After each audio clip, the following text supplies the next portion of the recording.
Muy bien, docentes, en esta ocasión tenemos este espacio asincrónico para desarrollar el taller de matemáticas correspondiente al ciclo 1 del programa Todos Aprender, titulado Promoviendo la Metacognición en el Aula. Bienvenidos y esperamos que este espacio sea de gran beneficio para todos ustedes. Por ello les invitamos a prestar mucha atención a los aprendizajes aquí difundidos.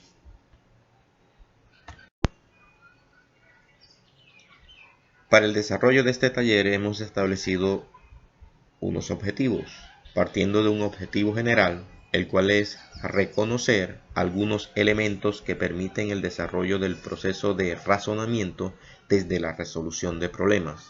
Vamos a abordar unos objetivos específicos como son identificar algunas estrategias metacognitivas en la resolución de problemas, reconocer algunas acciones asociadas al proceso del razonamiento, identificar acciones que promueven el razonamiento dentro de algunas etapas del material PRES y por último incorporar orientaciones didácticas para la resolución de problemas del pensamiento numérico en ambientes de aprendizaje remoto o en alternancia.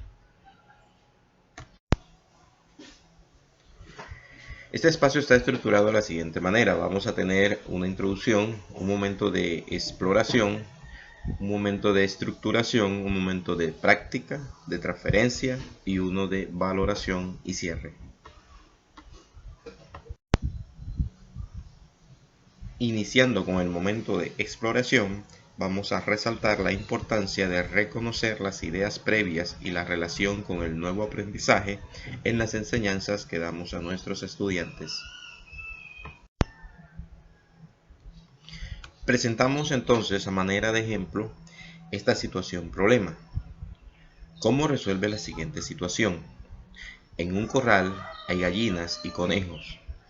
Si se cuentan las cabezas hay 23, pero si se cuentan las patas hay 62. ¿Cuántas gallinas y conejos hay? Es una situación-problema que debe llevar a la reflexión del estudiante. No es solamente dar una respuesta para favorecer el interrogante que está suministrando o proponiendo el profesor, sino que lleve al estudiante a poder reflexionar sobre lo que se le está preguntando.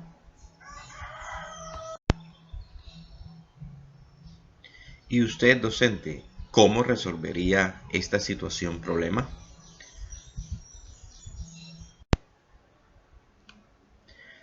Reflexione un momento y guarde para sí la respuesta. Muy bien, teniendo en cuenta la situación anteriormente planteada, ¿cómo resolveríamos entonces dicha situación?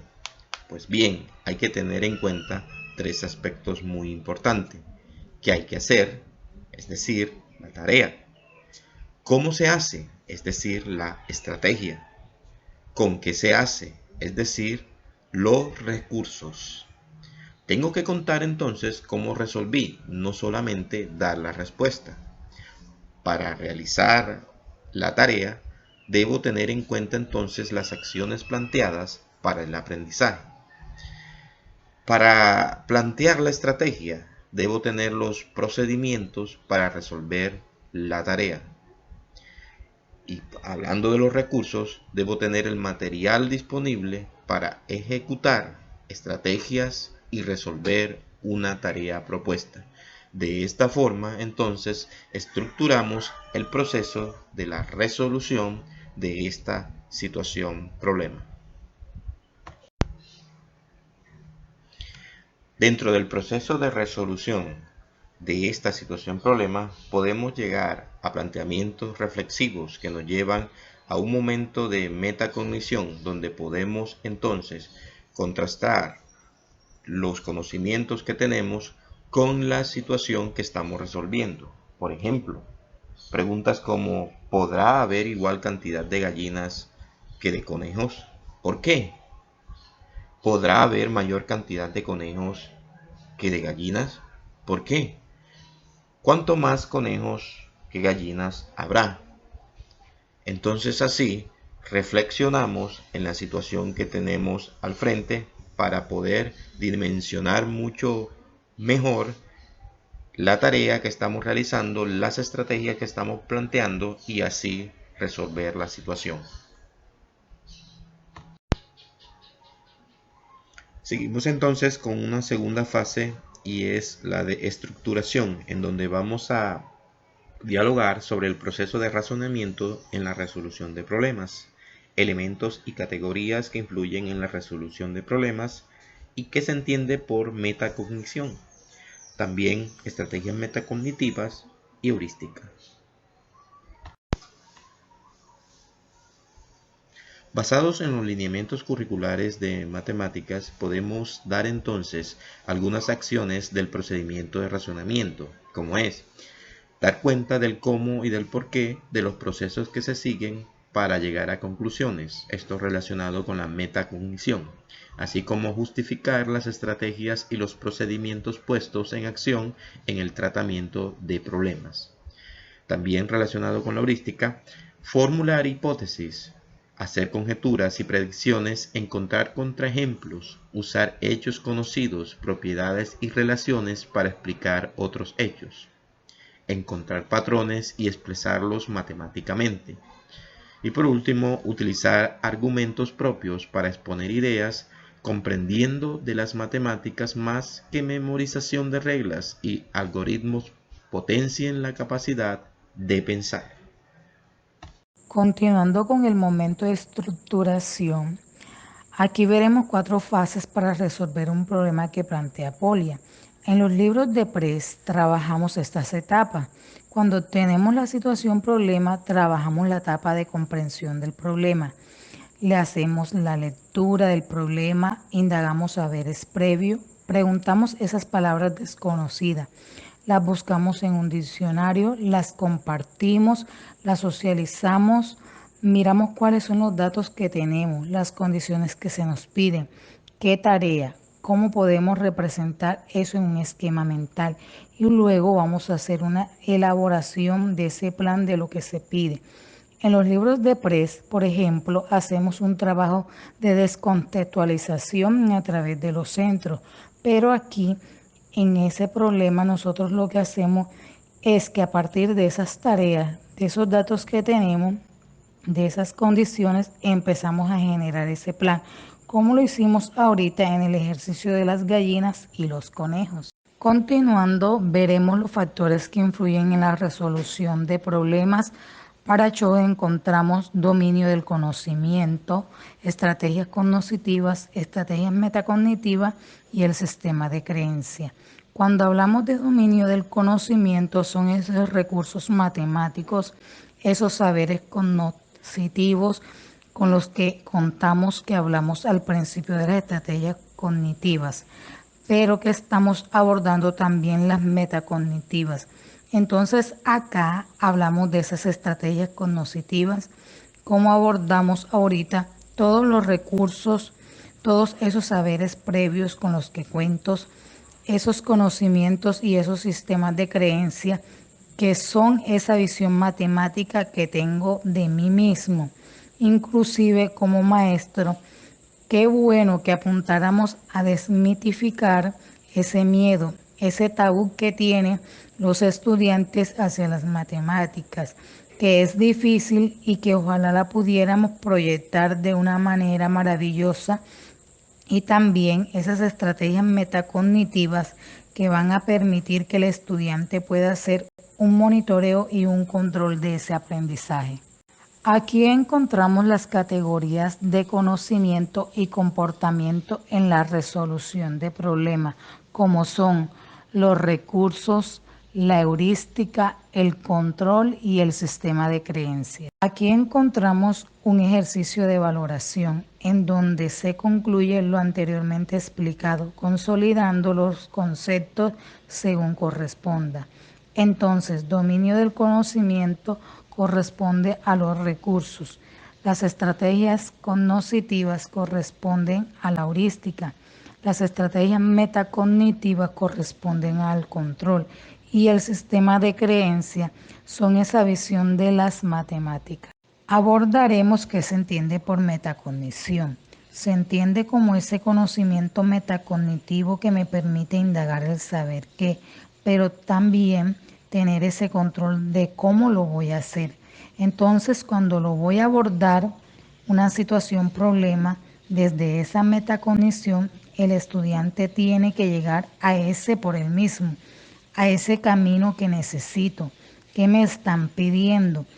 Ese conocimiento de la persona, de la tarea que tiene que hacer, de las estrategias que tiene que aplicar, de cómo llegar a eso. Entonces el estudiante es un participante activo de su conocimiento y va a ser capaz de dirigir su propio aprendizaje. Continuando veremos los niveles de las estrategias metacognitivas. El estudiante va a tener un grado de conciencia sobre las estrategias, porque él no va a tener un entrenamiento ciego, sino que él va a visualizar, él mismo va a escribir, él mismo va a indagar. Lo que yo hacía ahorita en el Yamba era el ejercicio que el mismo estudiante va a hacer, el ejercicio que el mismo docente va a hacer cuando le llevemos esta capacitación, ese entrenamiento razonado que él va a hacer cuando indague sus estrategias, ese entrenamiento metacognitivo que lo llevará a un control. También en los niveles de las estrategias metacognitivas, el estudiante va a obtener un nivel de ayuda que ofrece el profesor, un grado de autonomía que va a otorgar en el estudiante de tal manera que él va a tener una explicación explícita, va a tener unos momentos de modelación, pero el estudiante va a tener una participación activa, va a ser protagonista de su aprendizaje. El docente tendrá unos momentos de práctica guiada, pero también el estudiante tendrá unos momentos de práctica cooperativa, donde va a trabajar entre pares con sus compañeros, va a compartir, va a socializar, también va a tener una práctica individual. Seguido, desde la heurística, se parte unos principios, una regla y una estrategia. Los principios encontramos la analogía, la reducción, la motivación, la generalización, la movilidad y el medir y probar sistemáticamente. En las reglas encontramos leer detenidamente, analizar, ver qué contiene, qué tengo, de qué parto, para luego esquematizar y luego sacar las conclusiones. Y en las estrategias trabajamos lo que es hacia atrás, hacia adelante, es decir, un trabajo en ambos sentidos. En la parte de la práctica de este taller vamos a hablar sobre el reconocimiento de las estrategias metacognitivas. En ese sentido vamos a señalar varias cosas. Primero vamos a mirar el esquema que ya habíamos trabajado en la parte de la exploración y lo vamos a mirar en 3 columnas. Así lo pienso cuando se habla del proceso de planeación que hace el estudiante, así lo hago como proceso de autorregulación y cómo voy comprobando lo que hice.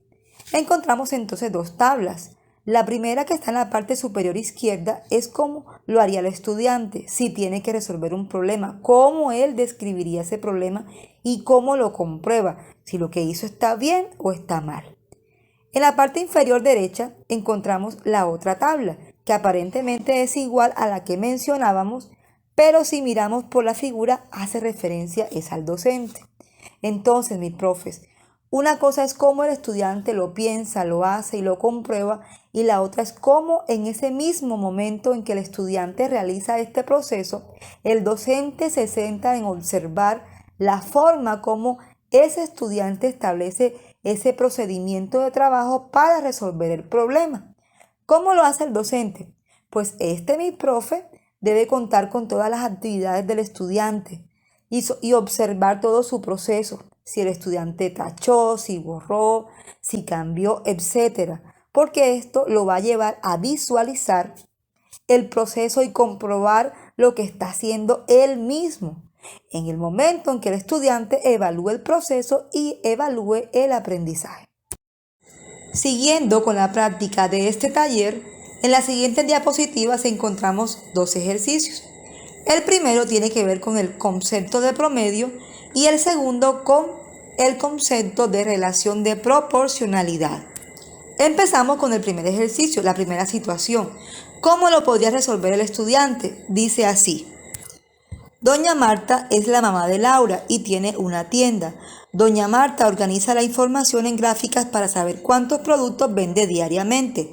En el caso de la venta de bombones, al final de la semana obtiene la siguiente figura. ¿Cuántos bombones vendió en promedio Doña Marta durante la semana? Podemos observar que el día que más vendió bombones Doña Marta fue el día martes, que fueron 14 bombones, y que el día que menos vendió fue el jueves, con 10 bombones. El niño se ha acostumbrado a sacar el promedio sumando las cantidades y dividiendo entre el número de datos dados. En este caso, él puede sacar el promedio sumando las cantidades y dividiendo entre el número de días, dándole el resultado correcto.